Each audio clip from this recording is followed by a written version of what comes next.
Hi guys, welcome to my YouTube channel. ಇದುವರೆಗೂ ನನ್ನ ಚಾನಲ್ಗೆ ಸಬ್ಸ್ಕ್ರೈಬ್ ಮಾಡ್ಕೊಂಡಿಲ್ಲ ಅಂದರೆ ದಯವಿಟ್ಟು ಸಬ್ಸ್ಕ್ರೈಬ್ ಮಾಡ್ಕೊಳ್ಳಿ ಮತ್ತು ಬೆಲ್ ಐಕಾನ್ ಪ್ರೆಸ್ ಮಾಡಿ. ನಾನು ಯಾವುದಾದ್ರೂ ವೀಡಿಯೋಸ್ನ ಅಪ್ಲೋಡ್ ಮಾಡಿದರೆ ನಿಮಗೆ ತಕ್ಷಣ ನೋಟಿಫಿಕೇಶನ್ ಸಿಗುತ್ತೆ, ಅಪ್ಡೇಟೆಡ್ ಇರ್ತೀರಿ. ಇನ್ನು ಆಲ್ರೆಡಿ ನನ್ನ ಚಾನಲ್ಗೆ ಸಬ್ಸ್ಕ್ರೈಬ್ ಮಾಡಿಕೊಂಡು ನನ್ನ ಎಲ್ಲ ವೀಡಿಯೋಗಳನ್ನ ನೋಡಿ ನನಗೆ ಸಪೋರ್ಟ್ ಮಾಡ್ತಿರೋ ಸಬ್ಸ್ಕ್ರೈಬರ್ಸ್ಗೆ ಥ್ಯಾಂಕ್ ಯು ಅಂತ ಹೇಳಕ್ಕೆ ಇಷ್ಟಪಡ್ತೀನಿ. ಇವತ್ತಿನಿಂದ ನಾನು ಒಂದು ಹೊಸ ಸೀರೀಸ್ ಸ್ಟಾರ್ಟ್ ಮಾಡ್ತಾ ಇದ್ದೀನಿ. ಅದು ಯಾವುದು ಅಂತಂದರೆ ರಾಶಿಗಳ ಸಹಜ ದೌರ್ಬಲ್ಯಗಳು, ಅಂದರೆ ನೆಗೆಟಿವ್ ಟ್ರೈಟ್ಸ್ ಆಫ್ ಝೋಡಿಯಾಕ್ಸ್ ಅಂತ. ಅಂದರೆ ಈಗ ಎಲ್ಲ ರಾಶಿಯವರಿಗೂ ಪಾಸಿಟಿವ್ಸು ಇರುತ್ತೆ, ನೆಗೆಟಿವ್ಸು ಇರುತ್ತೆ. ಸಹಜ ಗುಣ ಸ್ವಭಾವಗಳು ವಿಡಿಯೋ ಆಲ್ರೆಡಿ ನಾನು ಮಾಡಿದ್ದೀನಿ 12 ರಾಶಿಯವರಿಗೆ. ಸಹಜ ಗುಣ ಸ್ವಭಾವಗಳು ಪರ್ಸನಾಲಿಟಿ ಟ್ರೈಟ್ಸ್ ಬರುತ್ತೆ. ಪಾಸಿಟಿವ್ ಟ್ರೈಟ್ಸ್ ಅಂತ ಸಪ್ರೇಟ್ ವಿಡಿಯೋ ನಾನು ಮಾಡ್ತೀನಿ, ಅದು ಸಪ್ರೇಟ್ ಸೀರೀಸ್ ನಾನು ಮಾಡ್ತೀನಿ. ನೆಗೆಟಿವ್ ಟ್ರೈಟ್ಸ್ ಅಂತಂದರೆ ಸ್ವಲ್ಪ ವೀಕ್ನೆಸಸ್, ಯಾವುದರಲ್ಲಿ ನೀವು ತುಂಬ ಓವರ್ ಎಂಥೂಸಿಯಾಸ್ಟಿಕ್ ಆಗಿರ್ತೀರಿ ಅಥವಾ ಅದೊಂದು ಬಿಹೇವಿಯರು ನಿಮ್ಮ ಎಲ್ಲ ಪಾಸಿಟಿವ್ಸ್ನು ಸ್ವಲ್ಪ ಡಲ್ ಮಾಡುತ್ತೆ ಅಥವಾ ಹೈಡ್ ಮಾಡುತ್ತೆ, ಅದನ್ನು ನೆಗೆಟಿವ್ ಟ್ರೈಟ್ಸ್ ಅಂತ ಕರಿತೀವಿ. ಆ ವಿಚಾರವಾಗಿ ಈಗ ಸೀರೀಸ್ ಸ್ಟಾರ್ಟ್ ಮಾಡ್ತಾ ಇದ್ದೀನಿ. ಎಲ್ಲ ರಾಶಿಯವರಿಗೂ ಪಾಸಿಟಿವ್ಸ್ ಆ್ಯಂಡ್ ನೆಗೆಟಿವ್ಸ್ ಇದ್ದೇ ಇರುತ್ತೆ. ಒಬ್ಬ ವ್ಯಕ್ತಿ ಜೀವನದಲ್ಲಿ ಪರ್ಫೆಕ್ಟ್ ಆಗಿದ್ಬಿಡ್ತಾನೆ ಅಂತಂದರೆ ಅವನು ದೇವರಾಗ್ಬಿಡ್ತಾನೆ. ವಿಷ್ಣುವಿನ ಅವತಾರವಾದ ಶ್ರೀರಾಮಚಂದ್ರನ ಚಾರ್ಟ್ನ ನೀವು ಲೆಕ್ಕಕ್ಕೆ ತಗೊಂಡ್ರೂ ಹಿಸ್ಟ್ರಿ ಪ್ರಕಾರ ಇರೋದೇನು ಅಂತಂದರೆ, ರಾಮಚಂದ್ರರು ಹುಟ್ಟಿದಾಗ ಎಲ್ಲ ಗ್ರಹಗಳು ಉಚ್ಚ ಸ್ಥಾನದಲ್ಲಿದ್ದರು, ಎಲ್ಲ ಗ್ರಹಗಳು ಉಚ್ಚ ಸ್ಥಾನದಲ್ಲಿದ್ದರು ಅಂತ ಹೇಳ್ತಾರೆ. ಅಂದರೆ ಕುಜ ಮಕರ ರಾಶಿಯಲ್ಲಿ, ಸೂರ್ಯ ಮೇಷ ರಾಶಿಯಲ್ಲಿ, ಗುರು ಕಟಕ ರಾಶಿಯಲ್ಲಿ, ಚಂದ್ರ ವೃಷಭ ರಾಶಿಯಲ್ಲಿ ಇದ್ರು. ಸೊ ಪರ್ಫೆಕ್ಟ್ ಜಾತಕ ಅಂತ ಹೇಳ್ತಾರೆ. ಅಂಥವ್ರಿಗೇನೆ ವನವಾಸ ತಪ್ಪಿದ್ದಲ್ಲ, ಪಟ್ಟ ಕಷ್ಟ ಒಂದೊಂದಲ್ಲ. ಸೊ ಆ ದೇವರ ಅವತಾರಕ್ಕೆ ಅಷ್ಟು ಕಷ್ಟ ಆದರೆ ನಾವು ಮಾನವರು, ಮನುಷ್ಯರಿಗೆ ಎಷ್ಟು ತೊಂದರೆ ಇದ್ದೇ ಇರುತ್ತೆ. ಪರ್ಫೆಕ್ಟ್ ಆಗಿ ಯಾರು ಹುಟ್ಟಿರೋಲ್ಲ. ಫಾರ್ ಎಕ್ಸಾಂಪಲ್ ಮೇಷರಾಶಿಯವ್ರದ್ದು ತಗೊಳ್ಳಿ. ಮೇಷರಾಶಿ ಅಧಿಪತಿ ಬಂದು ಕುಜ. ಅವರು ಪ್ಯಾಷನೇಟ್ ಇರ್ತಾರೆ, ತುಂಬ ಸ್ಟ್ರಾಂಗ್ ಆಗಿರ್ತಾರೆ, ಕರೇಜಿಯಸ್ ಆಗಿರ್ತಾರೆ. ಆದರೆ ನೆಗೆಟಿವ್ ಏನು, ಎಲ್ಲ ಟೈಮಲ್ಲೂ ಧೈರ್ಯ ಒಳ್ಳೇದಲ್ಲ. ಬಂಡ ಧೈರ್ಯ ಅಂತ ಅನ್ಸ್ಕೊಳುತ್ತೆ ಕೆಲವು ಟೈಮು. ತಲೆ ಗಟ್ಟಿ ಇದೆ ಅಂತ ಬಂಡೆ ಚಚ್ಕೊಳ್ಳೋದು ಒಳ್ಳೇದಲ್ಲ. ಸೊ ಆ ರೀತಿ ವಿಚಾರಗಳು ನೆಗೆಟಿವ್ ಟ್ರೇಟ್ಸ್ ಆಗುತ್ತೆ. ಅದು ಎಲ್ಲ ರಾಶಿಗಳಿಗೂ ಇರುತ್ತೆ. ಈ ಸೀರೀಸ್ನಲ್ಲಿ ನಾನು ಪ್ರತಿಯೊಂದು ರಾಶಿಯ ನೆಗೆಟಿವ್ ಟ್ರೈಟ್ಸ್ ಏನು ಅಂತ ತಿಳಿಸ್ಕೊಡ್ತೀನಿ.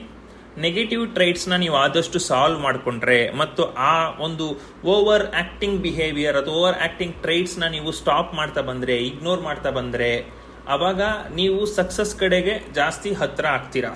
ನಿಮ್ಮ ಜೀವನದ ಪರ್ಪಸ್ ಕಡೆಗೆ ಹೋಗೋಕ್ಕೆ ಸ್ಟಾರ್ಟ್ ಮಾಡ್ತೀರಾ. ಮನುಷ್ಯನ ಜೀವನವೇ ಆ ರೀತಿ ಇರುತ್ತೆ. ಎಲ್ಲ ಕುಂದುಕೊರತೆಗಳನ್ನು ಸರಿ ಮಾಡಿಕೊಂಡು ಮುಂದುವರೆದಾಗ ಮಾತ್ರ ನಿಮ್ಮ ಜೀವನದ ಒಂದು ಪರ್ಪಸ್, ಉದ್ದೇಶ ನೆರವೇರುವಂಥದ್ದು. ಸೊ ಈ ವಿಡಿಯೋ ಅದಕ್ಕೆ ತುಂಬ ಉಪಯೋಗ ಆಗತ್ತೆ. ಮತ್ತು ಇನ್ನೊಂದು ರಿಕ್ವೆಸ್ಟ್ ಏನು ಅಂತಂದರೆ, ದಯವಿಟ್ಟು ಸಹಜ ಗುಣ ಸ್ವಭಾವಗಳು ಯಾರಾದರೂ ನೋಡಿಲ್ಲ ಅಂದರೆ ನೋಡಿಬಿಟ್ಟು ನಂತರ ಈ ವಿಡಿಯೋ ನೋಡಿ. ಸಹಜ ಗುಣ ಸ್ವಭಾವಗಳು ತಿಳ್ಕೊಂಡ ನಂತರ ನಿಮಗೆ ಈ ಟ್ರೈಟ್ಸ್ ಯಾಕೆ ಅಂತ ನಿಮಗೆ ಕ್ಲಿಯರಾಗಿ ಗೊತ್ತಾಗುತ್ತೆ. ಆಯಿತಾ? ನೋಡಿದರೆ already, so you can happily go through this video. ಆಯಿತಾ? ಈಗ ಆ್ಯಸ್ ಯೂಶುವಲ್ ನಾನು ಮೊದಲಿಗೆ ತುಲಾರಾಶಿಯಿಂದ ನೆಗೆಟಿವ್ ಟ್ರೇಟ್ಸ್ನ ಹೇಳೋದಕ್ಕೆ ಸ್ಟಾರ್ಟ್ ಮಾಡ್ತೀನಿ. ತುಲಾರಾಶಿಯ ಸಹಜ ಗುಣ ಸ್ವಭಾವಗಳು ಆಲ್ರೆಡಿ ನೋಡಿದ್ದೀರಾ ಅಂತ ಎಕ್ಸ್ಪೆಕ್ಟ್ ಮಾಡ್ತೀನಿ, ಯಾಕೆಂದರೆ ಅದು ಹೈಯೆಸ್ಟ್ ವಿಡಿಯೋ ವ್ಯೂಸ್ ಬಂದಿರೋವಂಥದ್ದು. ಈಗ ತುಲಾರಾಶಿಯ ಅಧಿಪತಿ ಬಂದು ಶುಕ್ರ. ಆಯಿತಾ? ಇದು ಒಂದು ಗಾಳಿ ತತ್ವ ರಾಶಿ. ಈ ರಾಶಿಯ ಮೊದಲನೆಯ ನೆಗೆಟಿವ್ ಟ್ರೈಟ್, ಮೊದಲನೆಯ ದೌರ್ಬಲ್ಯ ಯಾವುದು ಅಂತಂದರೆ ಇಂಡಿಸೈಸಿವ್ನೆಸ್ ಅಂತ ಹೇಳ್ಬೋದು. ಅಂದರೆ ಅನಿಶ್ಚಿತತೆ. ಅಂದರೆ ನಿಶ್ಚಿತವಾಗಿ ಒಂದು ದೃಢ ನಿರ್ಧಾರ ತಗೊಳ್ಳೋದ್ರಲ್ಲಿ ಸ್ವಲ್ಪ ಹಿಂದುಳಿತಾರೆ ತುಲಾರಾಶಿಯವರು. ಯಾಕೆ ಅಂದರೆ ಇವ್ರದ್ದು ಗಾಳಿ ತತ್ವ ರಾಶಿ ಮತ್ತು ಇವರು ಸ್ವಲ್ಪ ಚಂಚಲ ಸ್ವಭಾವದವರು. ಚಂದ್ರ ಇಲ್ಲಿ ಬಂದಾಗ ಏನಾಗುತ್ತೆ ಅಂತಂದರೆ, ಗಾಳಿಯಲ್ಲಿ ಬದಲಾವಣೆಗಳಾಗ್ತಾ ಇರ್ತದಲ್ಲ. ಫ್ಲಾಗ್ ಒಂದು ಕಡೆ ಈ ಕಡೆ ಆಡ್ತಿರುತ್ತೆ, ಇನ್ನೊಂದು ಕಡೆ ಆ ಕಡೆ ಆಡ್ತಿರುತ್ತೆ ಫ್ಲಾಗು. ಅದೇ ರೀತಿ ನೀವು ಇಂಡಿಸೈಸಿವ್ ಆಗಿರ್ತೀರಿ. ಮತ್ತು ಏನಾದರೂ ಒಂದು ತೀರ್ಮಾನಗಳನ್ನ ತಗೊಳ್ಳಿ ಅಂತ ನಿಮಗೆ ಕೊಟ್ಟರೆ, ನೀವು ತೀರ್ಮಾನ ತಗೊಳ್ಳೋದ್ರೆ ಎತ್ತಿದ ಕೈ, ಇವರ ದ ಜಡ್ಜಸ್. ಬಟ್ ತೀರ್ಮಾನ ತಗೊಳ್ಳುವಾಗ ತುಂಬ ಇಂಡಿಸೈಸಿವ್ ಆಗ್ತೀರಿ. ಎಲ್ಲವನ್ನೂ ಕೂಲಂಕುಷವಾಗಿ ನೀವು ಪರಿಶೀಲನೆ ಮಾಡೋದ್ರಿಂದ ಅದು ಸರಿನಾ, ಇದು ಸರಿನಾ, ಇಲ್ಲ ಅದು ಸರಿ ಇದೆ, ಇಲ್ಲ ಇದೇ ಸರಿ ಇದೆ, ಈ ರೀತಿ ಒಂದು ಇಂಡಿಸೈಸಿವ್ನೆಸ್ ನಿಮಗೆ ಜಾಸ್ತಿ ಇರುತ್ತೆ. ಆಯ್ತಾ? ಸೊ ಇಂಡಿಸೈಸಿವ್ನೆಸ್ನ ನೀವು ಆದಷ್ಟು ಬಿಡಬೇಕು. ಕ್ವಿಕ್ ಆಗಿ ಡಿಸಿಷನ್ಸ್ ತಗೊಳ್ಳೋದು ಕಲ್ತ್ಕೋಬೇಕು. ಹಂಗಂದ್ರೆ ಹೇಸ್ಟಿಯಾಗಿ ಅಂದರೆ ಬೇಗ ಆತುರದಲ್ಲಿ ನಿರ್ಧಾರ ಮಾಡಿ ಅಂತಲ್ಲ, ಅದನ್ನ ನೀವು ಪ್ರಾಕ್ಟೀಸ್ ಮಾಡಬೇಕು. ಆಯ್ತಾ? ಇನ್ನು ಎರಡನೇ ನೆಗೆಟಿವ್ ಟ್ರೈಟ್ ಯಾವುದು ತುಲಾರಾಶಿಯವ್ರದ್ದು ಅಂತಂದ್ರೆ ಮೆನಿಪ್ಯುಲೇಟಿವ್ ನೇಚರ್. ಮೆನಿಪ್ಯುಲೇಟಿವ್ ನೇಚರ್ ಅಂದ್ರೆ ಕನ್ನಡದಲ್ಲಿ ಹೇಳ್ಬೇಕು ಅಂತಂದ್ರೆ, ಒಬ್ಬ ವ್ಯಕ್ತಿಯಿಂದ ಏನಾದ್ರೂ ನೀವು ನಿಮಗೆ ಬೇಕಾಗಿರೋ ವಿಚಾರ ಮಾಡಿಸ್ಕೊಳ್ಳುವಂಥದ್ದು. ಅವನ್ನ ಒಳ್ಳೆ ಮಾತಿನಿಂದನೋ ಏನೋ ಒಂದು ಪುಸ್ಲಾಯಿಸಿ ಅವನು ನೀವು ಹೇಳ್ದಂಗೆ ಮಾಡುವಂಥದ್ದು. ಎಸ್ಪೆಷಲಿ ತುಲಾರಾಶಿಯವರಿಗಿದು ಹುಡುಗಿಯರ ವಿಚಾರದಲ್ಲಿ ಹೆಚ್ಚಾಗಿ ಬರ್ತದೆ. ಅಂದ್ರೆ ನೀವು ಹುಡುಗಿ ಆಗಿದ್ರೆ ಅಥವಾ ನೀವು ಹುಡುಗ ಆಗಿದ್ರೆ ಆಪೋಸಿಟ್ ಸೆಕ್ಸ್ ವಿಚಾರದಲ್ಲಿ ಸ್ವಲ್ಪ ಹೆಚ್ಚು ಈ ವಿಚಾರ ಬಳಕೆ ಆಗುತ್ತೆ. ಯಾಕೆ ಅಂತಂದ್ರೆ ತುಲಾರಾಶಿಯವರು ಪ್ರೀತಿಯಿಂದ ಜನರನ್ನು ಮಾತಾಡಿಸೋದ್ರಲ್ಲಿ ಎತ್ತಿದ ಕೈ ನಿಪುಣರು ಅವರು. ಯಾಕೆ ಅಂತಂದ್ರೆ ಪ್ಲಾನೆಟ್ ಆಫ್ ಲವ್ ಶುಕ್ರನೇ ಇವರ ಅಧಿಪತಿ, ಆಯ್ತಾ. ಮತ್ತು ನ್ಯಾಚುರಲ್ ಕರಿಷ್ಮಾ ಇರುತ್ತೆ, ಅವರಿಗೆ ಅಟ್ರಾಕ್ಷನ್ ಇರುತ್ತೆ, ಅಟ್ರಾಕ್ಟಿವ್ ಆಗಿರ್ತಾರೆ. ಆ ಕಾರಣದಿಂದ ಮತ್ತು ಬುಧ ಕೂಡ ಸ್ನೇಹಿತನಿರೋದ್ರಿಂದ ಮಾತು ಕೂಡ ತುಂಬಾ ಚೆನ್ನಾಗಿರುತ್ತೆ. ಆ ಕಾರಣದಿಂದ ಇವರು ಬೇರೆಯವ್ರನ್ನ ಪುಸಲಾಯಿಸಿ ತಮ್ಮ ಉಪಯೋಗಗಳಿಗೆ ಬಳಸುವಂಥದ್ದು ಜಾಸ್ತಿ ಇರುತ್ತೆ. ಅದು ಸ್ವಲ್ಪ ವಿಚಾರದಲ್ಲೂ ಮ್ಯಾನಿಪುಲೇಟ್ ಮಾಡ್ತಾರೆ. ಈಗ ಒಂದು ಮಗಳು ಅಥವಾ ಮಗನೋ ತಂದೆ ಅಥವಾ ತಾಯಿ ಹತ್ರ ಬಟ್ಟೆ ತಗೊಳ್ಳುವಾಗನೂ ಅವ್ರನ್ನ ಮ್ಯಾನಿಪುಲೇಟ್ ಮಾಡೇ ಮಾಡ್ತಾರೆ. ನನಗೆ ಬೇಕು ಪಪ್ಪ, ಬೇಕು ಮಮ್ಮಿ ಅಂತ. ಅದು ಕೂಡ ಮ್ಯಾನಿಪುಲೇಟಿವ್ ಬಿಹೇವಿಯರ್. ಆದ್ರೆ ಕೆಲವರು ತುಂಬಾ ದೊಡ್ಡ ದೊಡ್ಡ ತಪ್ಪುಗಳನ್ನ ಮಾಡ್ತಾರೆ ಮ್ಯಾನಿಪುಲೇಷನ್ ಮಾಡಿಕೊಂಡು. ಅದನ್ನ ಮಾಡಬೇಡಿ, ಆಯ್ತಾ. ಇನ್ನು ನೆಕ್ಸ್ಟ್ ನೆಗೆಟಿವ್ ಟ್ರೈಟ್ ಯಾವುದು ತುಲಾರಾಶಿಯವರಿಗೆ ಅಂತಂದ್ರೆ ಅದು ಕಂಟ್ರೋಲಿಂಗ್ ನೇಚರ್. ಅಂದ್ರೆ ಇನ್ನೊಬ್ಬರನ್ನ ನಿಯಂತ್ರಿಸುವಂತ ಒಂದು ಗುಣ. ಇದು ಮೆನಿಪುಲೇಷನ್ಗೆ ಸ್ವಲ್ಪ ಸಂಬಂಧಪಟ್ಟಿರುವಂತ ಗುಣ. ಒಬ್ಬರನ್ನ ಮೆನಿಪುಲೇಟ್ ಮಾಡಿ ಮಾಡಿ ಮಾಡಿ ಅವ್ರನ್ನ ನಾವ್ ಹೇಳ್ದಂತೆ ಮಾಡ್ಕೊಂಡು ಅದೇ ರೀತಿ ಎಕ್ಸ್ಪೆಕ್ಟ್ ಮಾಡ್ತಿರ್ತೀರಿ ನೀವು ಜೀವನದಲ್ಲಿ. ಅವ್ರು ಅದೇ ರೀತಿ ಕಂಟ್ರೋಲ್ಡ್ ಆಗಿರ್ಬೇಕು, ನನ್ನ ಕಂಟ್ರೋಲ್ ಅಲ್ಲೇ ಇರಬೇಕು, ಅವ್ನ ಯಾವುದೇ ಕಾರಣಕ್ಕೂ ಆ ಕಂಟ್ರೋಲ್ ಇಂದ ಬಿಗಿ ತಪ್ಪಿ ಹೋಗ್ಬಾರ್ದು, ಈ ರೀತಿ ಎಕ್ಸ್ಪೆಕ್ಟೇಷನ್ ಅಲ್ಲಿ ಇರ್ತೀರಾ, ಆಯ್ತಾ. ಹಿಡಿತದಲ್ಲೇ ಇರಬೇಕು ಅಂತ ಹಿಡಿತ ಸಾಧಿಸಕ್ಕೆ ಟ್ರೈ ಮಾಡ್ತಿರ್ತೀರಾ. ಇದು ಅಧಿಕಾರ ಹಿಡಿತದಲ್ಲಿ ಒಳ್ಳೆಯದು. ಈಗ ನೀವು ಅಧಿಕಾರಿಯಾಗಿದ್ರೆ ನಿಮ್ಮ ಕೆಳಗೆ ಕೆಲಸ ಮಾಡುವಂತ ಜನರನ್ನ ನೀವು ಹಿಡಿತದಲ್ಲಿ ಇಟ್ಕೊಳ್ಬೇಕು, ಆದರೆ ನೆಗೆಟಿವ್ ವಿಚಾರದಲ್ಲ, ಆಯ್ತಾ. ಸೊ ಆ ಕಾರಣದಿಂದ ಇದು ಒಂದು ನೆಗೆಟಿವ್ ಟ್ರೈಟ್ ಅಂತಾನೆ ಕರಿಬಹುದು ನಾವು. ಹೆಚ್ಚು ಕಂಟ್ರೋಲಿಂಗ್ ಅವಶ್ಯಕತೆ ಇಲ್ಲ, ಹೆಚ್ಚು ನಿಯಂತ್ರಿಸುವ ಪ್ರಯತ್ನ ಮಾಡಬೇಡಿ. ಲೆಟ್ ಥಿಂಗ್ಸ್ ಫ್ಲೋ ಇನ್ ಅ ಫ್ರೀ ಮ್ಯಾನರ್. ಅದು ನೀರು ಹರಿದಂತೆ ಹೆಂಗೆ ಹರಿಬೇಕು ಹಂಗೆ ಹರಿಲಿ, ಆ ರೀತಿ ಇರಲಿ. ನಿಮ್ಮ ಜೀವನದ ವಿಚಾರಗಳಲ್ಲೂ ಅಷ್ಟೇ, ಎಲ್ಲವನ್ನೂ ನೀವು ಕಂಟ್ರೋಲ್ ಮಾಡ್ಲಿಕ್ಕೆ ಆಗಲ್ಲ. ಈಗ ಒಂದು ಕಾಯಿಲೆ ಬರುತ್ತೆ ನಿಮಗೆ ಅಂತಂದ್ರೆ ನೀವು ಕಂಟ್ರೋಲ್ ಮಾಡಕ್ ಸಾಧ್ಯನಾ? ಅದು ಸಾಧ್ಯ ಇಲ್ಲ. ನಿಮ್ಮ ಬಾಡಿ ಇಮ್ಯುನಿಟಿ ಹೆಂಗಿರುತ್ತೆ ಅದ್ರ ತಕ್ಕನಾದದ್ದು ಬರುತ್ತೆ. ಏನ್ ಮಾಡ್ಬೋದು ನೀವು ಕಂಟ್ರೋಲ್ ಮಾಡಬೇಕು ಅಂತಂದ್ರೆ ನೆಗೆಟಿವ್ ಹ್ಯಾಬಿಟ್ಸ್ ನ ಬಿಡಬೇಕಾಗುತ್ತೆ. ಸ್ಮೋಕಿಂಗು, ಡ್ರಿಂಕಿಂಗು, ನಾನ್ ವೆಜ್, ಅದರ ರಿಲೇಟೆಡ್ ಎಷ್ಟೋ ತೊಂದರೆಗಳು ಬರುತ್ತೆ. ಅದನ್ನ ನೀವು ಕಂಟ್ರೋಲ್ ಮಾಡಿ. But don't try to control the disease, try to control the causes, ಆಯ್ತಾ. ಸೊ ನೆಗೆಟಿವ್ ಆಗಿ ಒಬ್ಬರನ್ನ ಕಂಟ್ರೋಲ್ ಮಾಡುವಂಥದ್ದು ನಿಮಗೆ ನೆಗೆಟಿವ್ ಟ್ರೈಟ್ ಆಗತ್ತೆ. ಇನ್ನು ನೆಕ್ಸ್ಟ್ ನೆಗೆಟಿವ್ ಟ್ರೈಟ್ ಏನು ತುಲಾರಾಶಿಯವರದು ಅಂತಂದ್ರೆ ಅನ್ರಿಲಯಬಲ್ ಪೀಪಲ್. ಇವರು ರಿಲಯಬಲ್ ಅಂತಂದ್ರೆ ವಿಶ್ವಾಸಾರ್ಹ ಅಲ್ಲದಿರುವ ವ್ಯಕ್ತಿಗಳು. ಯಾಕೆ ಮಾತು ಹೇಳ್ತಾ ಇದ್ದೀನಿ ಅಂತಂದ್ರೆ ಇದು ಸ್ವಲ್ಪ ನಿಮ್ಮ ಇಂಡಿಸೈಸಿವ್ ನೇಚರ್, ತೀರ್ಮಾನ ದೃಢ ನಿರ್ಧಾರ ಮಾಡಕ್ಕಾಗದೇ ಇರೋ ಒಂದು ನೆಗೆಟಿವ್ ಟ್ರೈಟ್ ಇದೆಯಲ್ಲ, ಅದಕ್ಕೆ ಸಂಬಂಧಿತವಾದ್ದೇ ಇದು ಒಂದು ದೌರ್ಬಲ್ಯ ಅಂತ ತಿಳ್ಕೊಳ್ಳಿ. ಯಾಕೆ ಅಂತಂದ್ರೆ ವಿಶ್ವಾಸಾರ್ಹ ಯಾಕೆ ಆಗೋದಿಲ್ಲ ನೀವು ಅಂತಂದ್ರೆ ಇವತ್ತು ಈ ಡಿಸಿಷನ್ ತಗೊಂಡಿರ್ತೀರಾ, ನಾಳೆ ಇನ್ನೊಂದು ಡಿಸಿಷನ್ ತಗೊಂಡ್ಬಿಡ್ತೀರಾ. ಯಾಕಂದ್ರೆ ಇಂಡಿಸೈಸಿವ್ನೆಸ್ ನಿಮಗೆ ಕಾಡ್ತಾ ಇರುತ್ತೆ ತಲೆಯಲ್ಲಿ. ನೀವೇನ್ ಪರ್ಪಸ್ಫುಲಿ ಒಬ್ರಿಗೆ ತೊಂದರೆ ಮಾಡ್ಬೇಕು ಅಂತ ಇಂಡಿಸೈಸಿವ್ ಇರೋದಿಲ್ಲ ಅಥವಾ ತೀರ್ಮಾನ ಬದಲಾಯಿಸೋದಿಲ್ಲ. ನೀವು ಇಂಡಿಸೈಸಿವ್ ನೇಚರ್ ಇರೋದ್ರಿಂದ ಇನ್ನೊಂದು ಫಸ್ಟ್ ದಿನ ಒಂದು ತೀರ್ಮಾನ ತಗೊಂಡಿರ್ತೀರಿ, ನೆಕ್ಸ್ಟ್ ಸೆಕೆಂಡ್ ಡೇ ತಗೊಳ್ಳೋ ತೀರ್ಮಾನ ಫಸ್ಟ್ ತೀರ್ಮಾನಕ್ಕಿಂತ ಚೆನ್ನಾಗಿದೆ ಅಂತ ಅನ್ಸುತ್ತೆ ನಿಮಗೆ, ಅದಕ್ಕೆ ಹೊಸ ತೀರ್ಮಾನ ತಗೋತೀರಾ. ಆದ್ರೆ ಜನಕ್ಕೆ ಏನ್ ಅನ್ಸುತ್ತೆ, ಇವನ್ ನೆನ್ನೆ ಒಂದು ಹೇಳ್ದ ಇವತ್ತೊಂದು ಹೇಳ್ದಪ್ಪ, ಇವನ್ನಂತೂ ನಂಬಕ್ಕಾಗೋದಿಲ್ಲಪ್ಪ, ನಂಬಿಕೆ ಇಡಕ್ಕೆ ಆಗಲ್ಲ ಇವನ್ನ ಅನ್ನೋ ತರ ಫೀಲ್ ಮಾಡ್ತಾರೆ. ಇದು ಅನ್ರಿಲಯಬಿಲಿಟಿ. ಸೊ ಇದು ಒಂದು ನೆಗೆಟಿವ್ ಟ್ರೈಟ್, ಆಯ್ತಾ. ಇನ್ನು ನೆಕ್ಸ್ಟ್ ನೆಗೆಟಿವ್ ಟ್ರೈಟ್ ಯಾವುದು ಅಂತಂದ್ರೆ ಲೇಜಿನೆಸ್ ಮತ್ತು ಪ್ರೊಕ್ರಾಸ್ಟಿನೇಷನ್. ಅಂದ್ರೆ ಸೋಂಬೇರಿತನ ಮತ್ತು ಕೆಲಸಗಳನ್ನ ಮುಂದೂಡುವಂಥದ್ದು, ಅನವಶ್ಯಕವಾಗಿ ಮುಂದೂಡುವಂಥದ್ದು. ನಿಮಗೆ ಸಹಜ ಗುಣ ಸ್ವಭಾವಗಳಲ್ಲೂ ನಾನು ಹೇಳಿದ್ದೀನಿ, ನೀವು ಸ್ಮಾರ್ಟ್ ವರ್ಕರ್ಸು, ಹಾರ್ಡ್ ವರ್ಕರ್ಸ್ ಅಲ್ಲ ಅಂತ. ಸ್ಮಾರ್ಟ್ ವರ್ಕ್ ಯಾವಾಗ ಮಾಡ್ತೀರಾ ಗೊತ್ತಾ? 10 ದಿನ ಏನೋ ಒಂದು ಕೆಲಸಕ್ಕೆ ಟೈಮ್ ಇರುತ್ತೆ, 10 ದಿನದಲ್ಲಿ 7 ದಿನ ಸೋಂಬೇರಿತನದಿಂದ ಕಳೆದು ಬಿಡ್ತೀರಾ, ಪ್ರೊಕ್ರಾಸ್ಟಿನೇಷನ್ ಇಂದ ಕಳೆದು ಬಿಡ್ತೀರಾ. ಮುಂದೂಡ್ಕೊಂಡು ನಾಳೆ ನಾಳೆ ನಾಳೆ ಅನ್ಕೊಂಡು ಕಳೆದು ಬಿಡ್ತೀರಿ.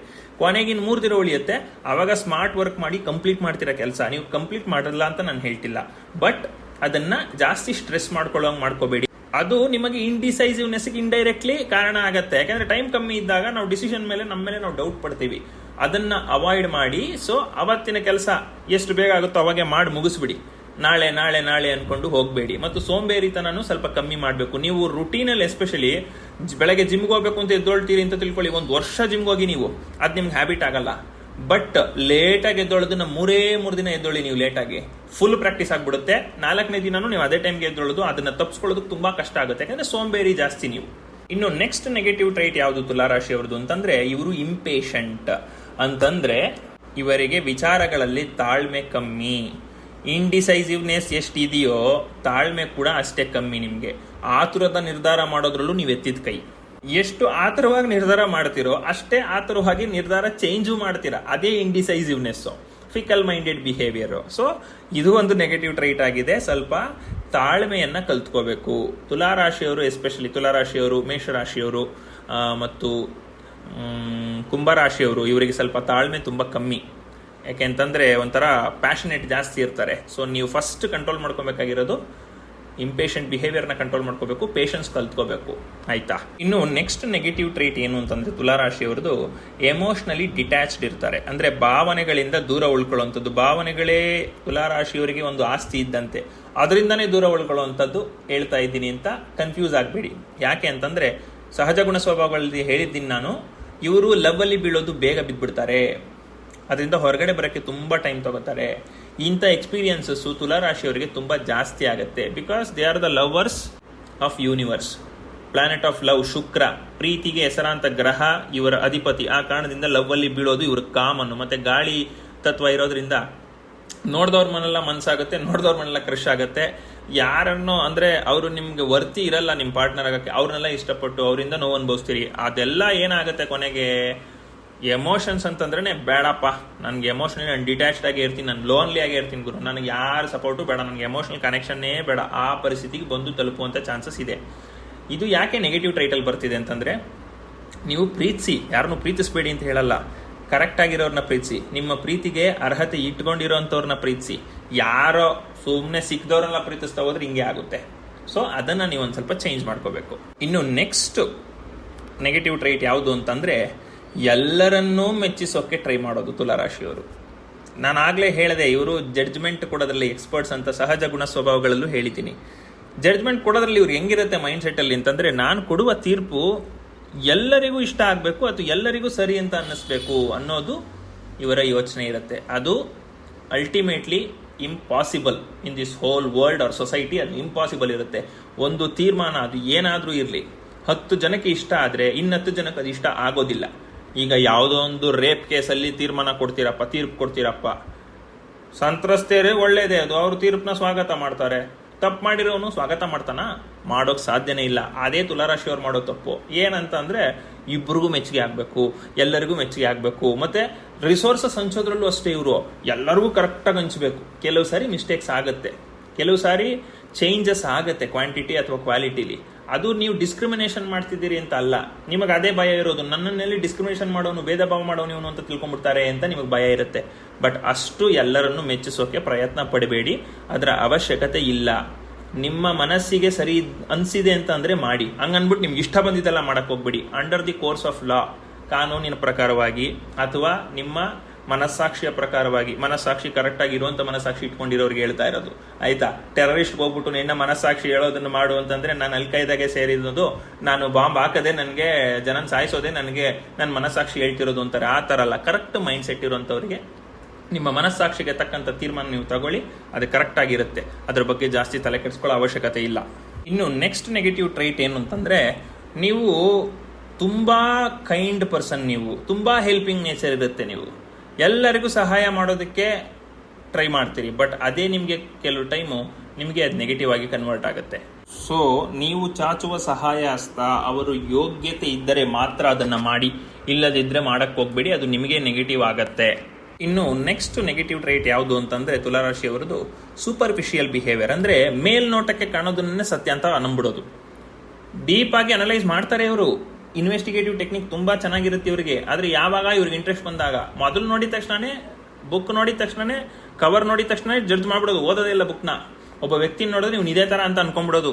ಅವನು ನೋಡೋಕ್ಕೆ ಯಾವ ಥರ ಒಂಥರ ಏನಾದರೂ ರ್ಯಾಶ್ ಆಗಿ ಏನಾಕೊಂಡ್ರೆ ಇವ್ನು ರೌಡಿ ಥರ ಅಪ್ಪ, ಅವ್ನು ಹೆಂಗೆ ಅಂತ ಯೋಚನೆ ಮಾಡಲ್ಲ. ಆ ಥರ ಡಿಸಿಷನ್ಗೆ ಬಂದ್ಬಿಡೋದು, ಜಡ್ಜ್ಮೆಂಟಿಗೆ ಬಂದ್ಬಿಡೋದು. ಜಡ್ಜ್ಮೆಂಟಲ್ಲಾಗಿ ಆ ಥರ ತೀರ್ಮಾನಗಳನ್ನ ತಗೊಳ್ಳೋದು ತಪ್ಪಾಗುತ್ತೆ, ಅದನ್ನು ಮಾಡೋಕ್ಕೆ ಹೋಗ್ಬೇಡಿ, ಆಯಿತಾ. ಇನ್ನು ನೆಕ್ಸ್ಟ್ ನೆಗೆಟಿವ್ ಟ್ರೈಟ್ ಏನು ಅಂತಂದರೆ, ಸ್ವಲ್ಪ ಗಾಸಿಪ್ ಮಾಡೋದು ಹೆಚ್ಚು ತುಲಾರಾಶಿಯವರು. ಅಲ್ಲಿಂದ ಅಲ್ಲಿಗೆ ವಿಚಾರಗಳು ಹೇಳೋದ್ರಲ್ಲಿ ಸ್ವಲ್ಪ ಜಾಸ್ತಿ ಇಂಟ್ರೆಸ್ಟ್ ಇರುತ್ತೆ. ಎಸ್ಪೆಷಲಿ ಇದು ಹುಡುಗಿಯರಲ್ಲಿ ಆ ಟ್ರೈಟು ಜಾಸ್ತಿ ಇರುತ್ತೆ. ಹಂಗಂತ ಹುಡುಗರೇನು ಕಮ್ಮಿ ಅಂತ ನಾನು ಹೇಳ್ತಿಲ್ಲ, ಬಟ್ ಹುಡುಗಿಯರಿಗೆ ಜಾಸ್ತಿ ಆ ಟ್ರೈಟ್ ಇರುತ್ತೆ, ಗಾಸಿಪಿಂಗ್ ಸ್ಕಿಲ್ಸು, ಆಯಿತಾ. ಅದು ಪಾಸಿಟಿವ್ ಅಂದರೆ ಒಳ್ಳೆ, ಅದು ಒಂದು ಹೆಲ್ತಿ ಗಾಸಿಪ್ ಥರ ಇದ್ದರೆ ಓಕೆ ಲೆವೆಲಲ್ಲಿ. ಟೀಸಿಂಗು ಅಷ್ಟೇ, ಗಾಸಿಪ್ಪು ಅಷ್ಟೇ, ಹೆಲ್ತಿ ಲೆವೆಲಲ್ಲಿ ಇರಬೇಕು. ಅದನ್ನು ದಾಟಿದ್ರೆ ಅದೊಂಥರ ಅಸಹ್ಯ ಆಗುತ್ತೆ. ಸೊ ಅದೆಲ್ಲವೂ ನಿಮ್ಮ ಜನ್ಮಜಾತಕದ ಮೇಲೂ ಡಿಪೆಂಡ್ ಆಗುತ್ತೆ, ನೀವು ಯಾವ ಲೆವೆಲ್ಗೆ ಗಾಸಿಪ್ ಮಾಡ್ತೀವಿ. ಸ್ಕ್ಯಾಂಡಲ್ ಆಗುವಂಥ ಗಾಸಿಪ್ ಮಾಡ್ತೀರಾ, ಸುಮ್ಮನೆ ನಾರ್ಮಲ್ ಆಗಿ ಮಾಡ್ತೀರಾ ಅಂತ, ಓಕೆನಾ. ಇನ್ನು ನೆಕ್ಸ್ಟ್ ನೆಗೆಟಿವ್ ಫೀಚರು ಮತ್ತು ಲಾಸ್ಟ್ ನೆಗೆಟಿವ್ ಟ್ರೈಟ್ ಏನು ಅಂತಂದರೆ, ಡಿಪೆಂಡೆಂಟ್, ಬೇರೆಯವ್ರ ಮೇಲೆ ಅವಲಂಬಿತರಾಗಿರುವಂಥದ್ದು ಸ್ವಲ್ಪ ಗುಣ ಇರುತ್ತೆ ನಿಮಗೆ. ಒಂದು ಹೇರ್ ಕಟ್ಟಿಗೆ ಹೋಗ್ಬೇಕು ಅಂತಂದ್ರೂ ಜೊತೆಲಿ ಯಾರಾದರೂ ಒಬ್ರು ಬಂದರೆ ಚೆನ್ನಾಗಿರುತ್ತಲ್ಲ ಅಂತ ಯೋಚನೆ ಮಾಡ್ತಾ ಇರ್ತೀರಾ, ಆಯಿತಾ. ಅಷ್ಟು ಡಿಪೆಂಡೆಂಟ್ ಆಗಿರ್ತೀರಿ ಬೇರೆಯವ್ರ ಮೇಲೆ. ಸೊ ಆ ಡಿಪೆಂಡೆನ್ಸಿ ಕೆಲವು ವಿಚಾರದಲ್ಲಿ ಇದ್ದೇ ಇರುತ್ತೆ, ಅಟ್ಯಾಚ್ಮೆಂಟ್ ಅಂತಲೂ ಕರಿಬೋದು ಅದನ್ನ. ಆದರೆ ನೆಗೆಟಿವ್ ಆಗೋದಕ್ಕೆ ಅದನ್ನ ಬಿಡಬೇಡಿ, ಅದನ್ನ ಪಾಸಿಟಿವ್ ಆಗಿ ಇಟ್ಕೊಂಡ್ರೆ ತುಂಬಾ ಒಳ್ಳೇದು ಅಂತ ಹೇಳ್ತೀನಿ. ಇದಿಷ್ಟು ತುಲಾರಾಶಿಯವರ ನೆಗೆಟಿವ್ ಟ್ರೈಟ್ಸು, ದೌರ್ಬಲ್ಯಗಳು ಅಥವಾ ವೀಕ್ನೆಸಸ್. ಆಯ್ತಾ, ಇದೆಲ್ಲವೂ ಜನರಲ್ ರೀಡಿಂಗ್ ಆಗಿರುತ್ತೆ. ಇದು ತುಲಾರಾಶಿಯವರ ಸಹಜ ದೌರ್ಬಲ್ಯಗಳು. ನಾನು ಯಾರ ಒಬ್ಬ ಸ್ಪೆಸಿಫಿಕ್ ವ್ಯಕ್ತಿಗೆ ನಾನು ಹೇಳ್ತಿಲ್ಲ. ನೀವು ವಿಡಿಯೋ ನೋಡ್ತಿದ್ರೆ ನಿಮಗಾಗಿ ಇದು ಹೇಳ್ತಾ ಇಲ್ಲ, ತುಲಾರಾಶಿಯವರಿಗೆ ಹೇಳ್ತಾ ಇದ್ದೀನಿ. ನೀವು ತುಲಾರಾಶಿಯವರ, ನಿಮಗೂ ಸಿಂಕ್ರೊನೈಸ್ ಆಗತ್ತೆ, but up to some percentage. ನಾವು ಅನ್ಕೊಂತಿರೋ ತರಾನೇ ತುಲಾರಾಶಿಯಲ್ಲಿ ಶುಕ್ರ ಚೆನ್ನಾಗಿದ್ದು ಅಥವಾ ಬೇರೆ ನೆಗೆಟಿವ್ ಪ್ಲೇಸ್ಮೆಂಟ್ಸ್ ಇದ್ದು ಅವಾಗ ಈ ಫೀಚರ್ಸ್ ಬರುತ್ತೆ ಅಂತಂದ್ರೆ ನಿಮಗೆ ಅದರಲ್ಲಿ ಆ ಚಾರ್ಟ್ ಅಲ್ಲಿ ಅದೇ ಇದ್ರೆ ನಿಮ್ಮ ಜನ್ಮ ಜಾತಕದಲ್ಲಿ ಡೆಫಿನೆಟ್ಲಿ 100% ಸಿಂಕ್ರೊನೈಸ್ ಆಗ್ಬೋದು. ಆಗ್ಲಿಲ್ಲ ಅಂತಂದ್ರೆ ಇದು 100% ಸುಳ್ಳು ಅಂತ ಕಮೆಂಟ್ ಮಾಡಿದ್ರೆ ನಿಮಗೆ ಹೇಳದವರ ವಿಚಾರನ ಸುಳ್ಳು ಅಂತಂದ್ರೆ ಹೆಂಗೆ ಅದು ಕನೆಕ್ಟ್ ಆಗುತ್ತೆ ಅಂತ ನನ್ಗಂತೂ ಅರ್ಥ ಆಗಲ್ಲ. ಕೆಲವರು ಹಾಗೆ ಕಮೆಂಟ್ ಮಾಡ್ತಿದ್ದೀರಿ ಸುಳ್ಳು ಅಂತ. ನಾನಿದು ಸಹಜ ಗುಣ ಸ್ವಭಾವ ಹೇಳ್ತಾ ಇರೋದು. ನಾನು ಆತರ ಇಲ್ಲ ಅಂತಂದ್ರೆ ಫಸ್ಟ್ ನಿಮ್ ರಾಶಿ ಕರೆಕ್ಟಾಗಿ ತಿಳ್ಕೊಳ್ಳಿ ಯಾವುದು ಅಂತ, ನಿಮ್ ಲಗ್ನ ಯಾವುದು ಅಂತ ತಿಳ್ಕೊಳ್ಳಿ, ನಿಮ್ ಜನ್ಮ ಜಾತಕ ತಿಳ್ಕೊಳ್ಳಿ, ಆಮೇಲೆ ಆ ವಿಡಿಯೋ ನಿಮ್ಗೆ ಅಪ್ಲಿಕೇಬಲ್ ಆಗುತ್ತಾ ಇಲ್ವಾ ಅಂತ ತಿಳ್ಕೊಳ್ಳಿ. ಆಯ್ತಾ, ಜನರಲ್ ಆಗಿ ನೀವು ಹೆಚ್ಚು ಗ್ರಹಗಳು ಯಾವ ರಾಶಿಯಲ್ಲಿ ಕೂತಿರ್ತದೆ ಅಲ್ಲಿ ಜಾಸ್ತಿ ಕಾನ್ಸಂಟ್ರೇಷನ್ ಆಗುತ್ತೆ. ಆ ರಾಶಿಗೆ ಸ್ವಲ್ಪ ಟ್ರೈಟ್ಸು ಮತ್ತೆ ಪರ್ಸನಾಲಿಟಿ ಫೀಚರ್ಸ್ ನಿಮಗೆ ಸಿಂಕ್ ಆಗುತ್ತೆ. ಹಂಗನ್ಬಿಟ್ಟು ನೀವು ತುಲಾರಾಶಿ ಅಂತ ನೀವು ಚಂದ್ರ ಹೊಂದಿದ್ದಾನೆ ಅನ್ಬಿಟ್ಟು ತುಲಾರಾಶಿಯವ್ರದ್ದೆಲ್ಲ ನೀವು ಮ್ಯಾಚ್ ಆಗುವಂಥದ್ದಲ್ಲ.